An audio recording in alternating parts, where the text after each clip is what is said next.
We have basically a threefold purpose, and that is gospel-centric, pastorally focused, musically relevant.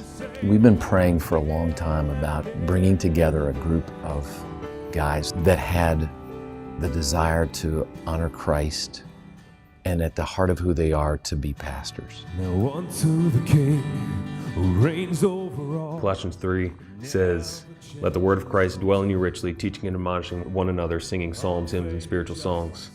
A worship pastor in our context seeks to use music in the context of a local church to point people to who God is and respond to what He's done. One of the greatest qualities of a successful worship pastor is love. Love for God, love for people, somebody who is concerned about the glory of God and making Him great. It's not just about any kind of a performance at all, but it's about engaging people to worship their Savior, to worship Christ. You know, Jesus summed everything up as love the Lord your God with all your heart and love your neighbor as yourself. You know, God has given us gifts to serve, and we want to use those gifts to the best of our ability for His glory. So musical excellence, not as the end in itself, but as a piece of that puzzle. The song we sing corporately is not pointing people to God, pointing people to what He's done, pointing people to somewhere along that axiom of His greatness and our weakness, and what He's done to reconcile that. It's inadequate. It's falling short.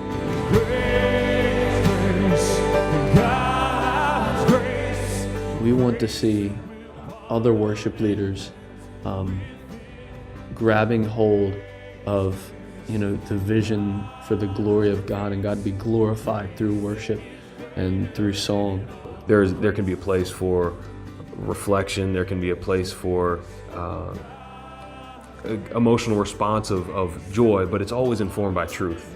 So if we connect the let the word of Christ dwell in us richly, and then Paul goes on to say singing psalms, hymns, and spiritual songs, a worship leader is one who seeks to help people let that word of Christ dwell in us richly, that word of Christ being the gospel, let it dwell in us richly. And we do that through song.